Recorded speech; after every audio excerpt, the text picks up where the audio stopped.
संपन्न असावे लागतात। ज्ञानज्योती सावित्रीबाई फुले यांना अभिवादन करण्यासाठी महाराष्ट्र राज्यातर्फे इथे उपस्थित असलेले राज्याचे प्रमुख सन्माननीय देवेंद्रजी फडणवीस आणि बाकीच्यांची नावं घेत नाही, कारण मुख्यमंत्री म्हटल्यानंतर बाकीचे सगळे आले तुमच्यावर, आणि सर्व सन्माननीय मंत्री, आमदार, माझ्या बांधवांनो, भगिनी आणि मातांनो, सर्वप्रथम मी ज्ञानज्योती सावित्रीबाई फुले यांना वंदन करतो।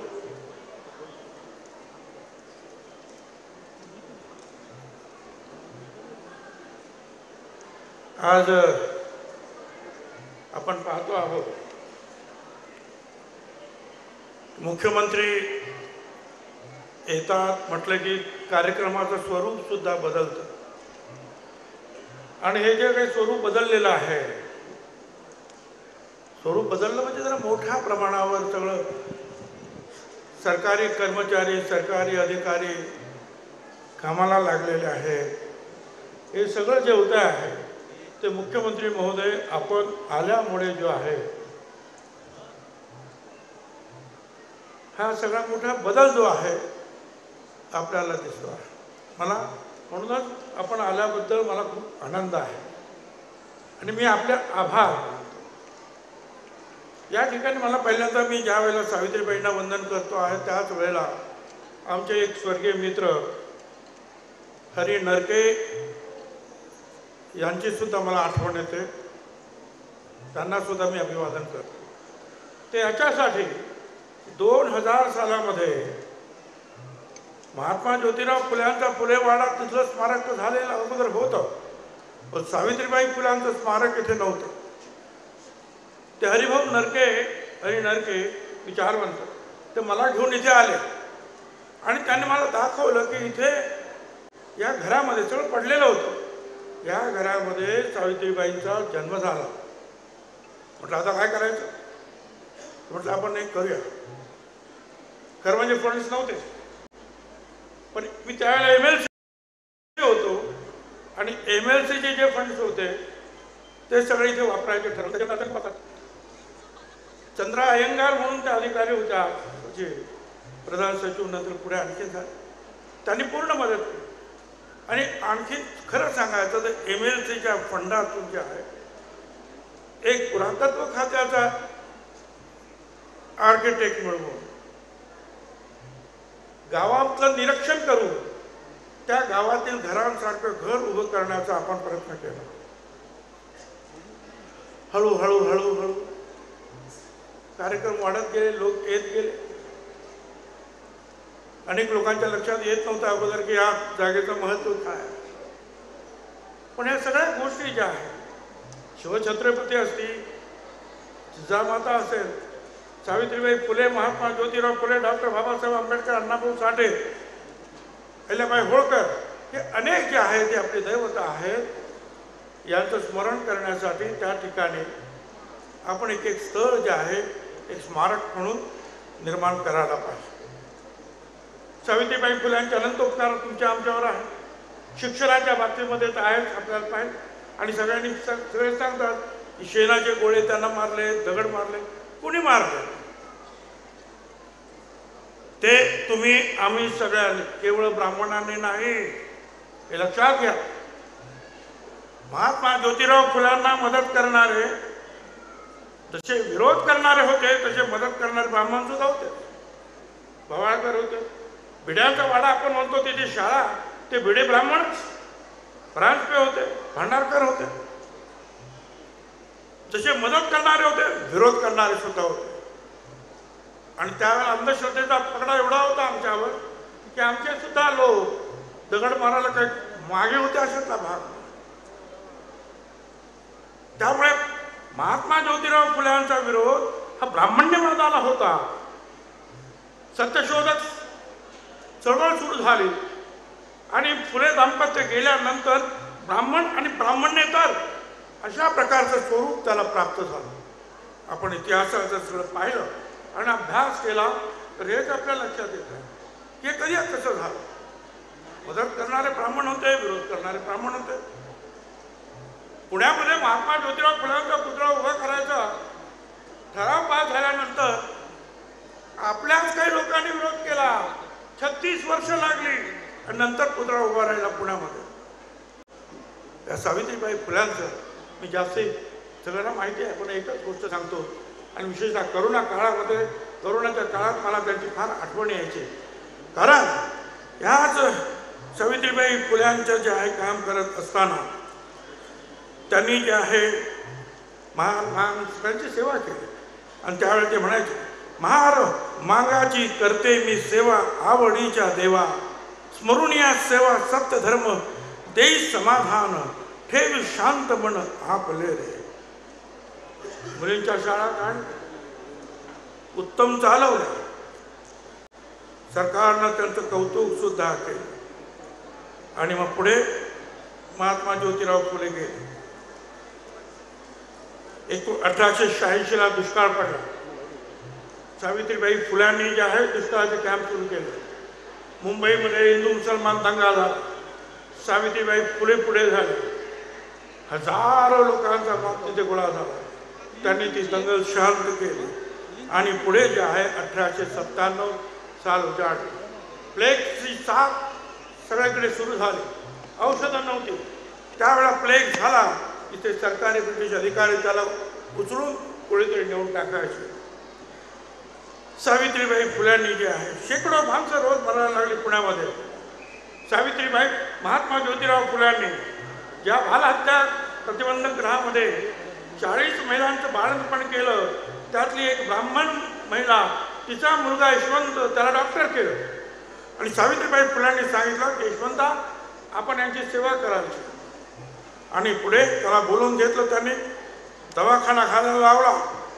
आणि मग त्या दवाखान्यामध्ये 8 किलोमीटर लांब पुण्यापासून तिथे सगळ्यांना आणायचं आणि औषध पाणी करायचं. सावित्रीबाई फुले स्वतः त्या पेशंटना घेऊन यायचे. यशवंता त्यांना म्हणाला, अगं आई, तू हे जर करशील तर तुला सुद्धा प्लेग होईल आणि तुझा सुद्धा जीव जाईल. सावित्रीबाई म्हणतात की अगर शेठजी जर असते, शेठजी म्हणजे ज्योतिराव, ते जर असते तर घरात बसले असते का रे? नाही, मी काम सुरू ठेवणार. आणि नंतर एक मुलगा दलित समाजाचा पांडुरंग बाबाजी गायकवाड मुंडवा गावचा, त्याला त्याने प्लेग झालेला पाठीवर घेतलं आणि धावत सुटले. 8 किलोमीटर धावत आले. आणि बस त्यांना प्लेग झाला आणि त्यात त्यांचं निधन झालं. मला सांगा, एवढं मोठं जे आहे सामाजिक कार्य, देहदान देण्याचं स्वतः तयारी असते आणि दिलं, हे कुठे आपल्याला सांगू. ती सावित्रीबाईची कमाई डोळ्यात पाणी आणण्यासारखी. शूद्रांना शिक्षण देण्यासारखं सावित्रीबाई फुले म्हणतात. शूद्रांना सांगण्याजोगा आहे शिक्षण मार्ग हा, शिक्षणाने मनुष्यत्व पशुत्व हटते पहा. विद्या हे धन आहे रे, श्रेष्ठ साऱ्या धनाहून, तिचा साठा जयापाशी, दानी तो मानवी जन. उठा बंधुनो अतिशूद्रानो, जागे होऊन उठा, परंपरेची गुलामगिरी ही तोडण्यासाठी उठा, बंधू शिकण्यासाठी उठा. आता 200 वर्ष होणार आहेत त्यांना, 6 वर्ष. त्यावेळेची गोष्ट सांगतो. आजही आम्हाला मुलींना शिकवायचं म्हणजे जीवावर येत आहे. पण आपण निर्णय घेतले की मुलींना शिकवा, डॉक्टर करा, इंजिनियर्स करा, त्यांचा खर्च सरकार करू. देवेंद्रजी, सावित्रीबाईंचंच काम पुढे आपण नेत आहात हे लक्षात ठेवा. म्हणून सगळ्यांच्या वतीनं आपल्याला धन्यवाद.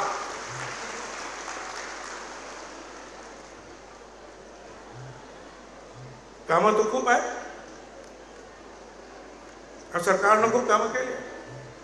पहिलं काम मी तुम्हाला सांगतो, माझ्या बांधवानं बघितल्याने माझं मंत्रालयामध्ये, मी विरोधी पक्षात होतो त्यावेळेला, शिंदे आणि फडणवीस दोघेच सरकार, आणि आम्ही मागणी केली की की मंत्रालयाच्या प्रवेशद्वारावर छत्रपतींच्या प्रतिमा आहे, बाबासाहेब आंबेडकरांची आहे, जिजामातेंची आहे, सगळ्यांची आहे. महात्मा ज्योतिराव फुले सावित्रीबाई फुल्यांची नाही. आणि त्याच विधानसभेच्या सभेत उठून यांनी सांगितलं ते आम्ही करणार. शिंदे साहेबांनी सांगितलं, यांनी सांगितलं. आणि मी तुम्हाला सांगतो, अनेक वर्षाचं आमचं जे स्वप्न जे आहे काही महिन्यामध्ये जे आहे यांनी पूर्ण केलं. एवढंच नाही, या तरुणांच्या सबलीकरणासाठी आमच्या महाज्योतीला 453 कोटी रुपयाची भरीव तरतूद केली. केंद्र सरकारने आयोगाचा दर्जा दिला, ओबीसी आयोगाला संविधानाचा दर्जा दिला. भिडेवाड्याचं राष्ट्रीय काम जे आहे स्मारक, हे आपल्यामुळेच आपण आलात. मी आपल्याला आणि शिंदेंना सांगितलं की हे काम मार्गी लावा. आपण दोघांनी त्याच्यामध्ये लक्ष घातलं. तेव्हा आम्ही विरोधी पक्षातच होतो. आणि नंतर जे आहे चंद्रकांतदादा पाटील यांनी सुद्धा लक्ष घातलं. आणि शेवटी जे आहे कोर्टातच ती लढाई लागली, सुप्रीम कोर्टातर्फे. तिथे सुद्धा आपल्याला न्याय मिळाला. आणि आता भिडेवाड्याचं काम मार्गी लागलेलं आहे. आता मला एवढंच सांगायचं आहे की महात्मा ज्योतिराव फुले आणि सावित्रीबाई फुले जिथे राहत होत्या त्या वाड्यामध्ये, जिथे ती विहीर, की ज्या विहिरीच्या जे पाणी पेटलं आणि क्रांतीची ज्योत पेटली, तो सगळा परिसर. आणि 300 मीटरवर महानगरपालिकेचं असलेलं सावित्रीबाई फुल्यांचं स्मारक हे जोडण्याचं काम आणि एकत्रित एक मोठा आराखडा प्रकार 100-200 कोटी रुपयाचं काम आहे. रखडत आहे. माझी विनंती आहे सगळ्यांच्यावर, आपण गेल्याबरोबर एक मीटिंग घेऊन हे काम त्वरित कसं मार्गी लागेल आणि उत्तम असं स्मारक तिथे सुद्धा कसं स्मारक आहे ते भव्य स्वरूपात कसं उभं राहिले पाहावं लागेल. कारण मीटिंग घेण्यासाठी सुद्धा जागा नाही. हे आपण करायला पाहिजे. पैसे वगैरे मंजूर झालेला, तर आम्हाला धक्के देण्याची आवश्यकता आहे. आपण अरणला आला आणि त्या तिथं सुद्धा अवर्ग दर्जा तिथंच तुम्ही जाहीर केला. आणि 140 तिथे सुद्धा आपण 100 कोटी रुपये जे आहेत ताबडतोब मंजूर केलेले आहेत. आता येथील मूलभूत सोयी सुविधा भक्तनिवास 140 कोटीचा ॲक्च्युअल तो 134 कोटीचा आहे. हायपॉवर कमिटी जी आहे तुमच्या सेक्रेटरीनी मंजूर झालेला आहे. फक्त तुमची कमिटी जी आहे तिने एकदा मंजुरात दिली तर हे काम सुद्धा मार्गी लागणार आहे.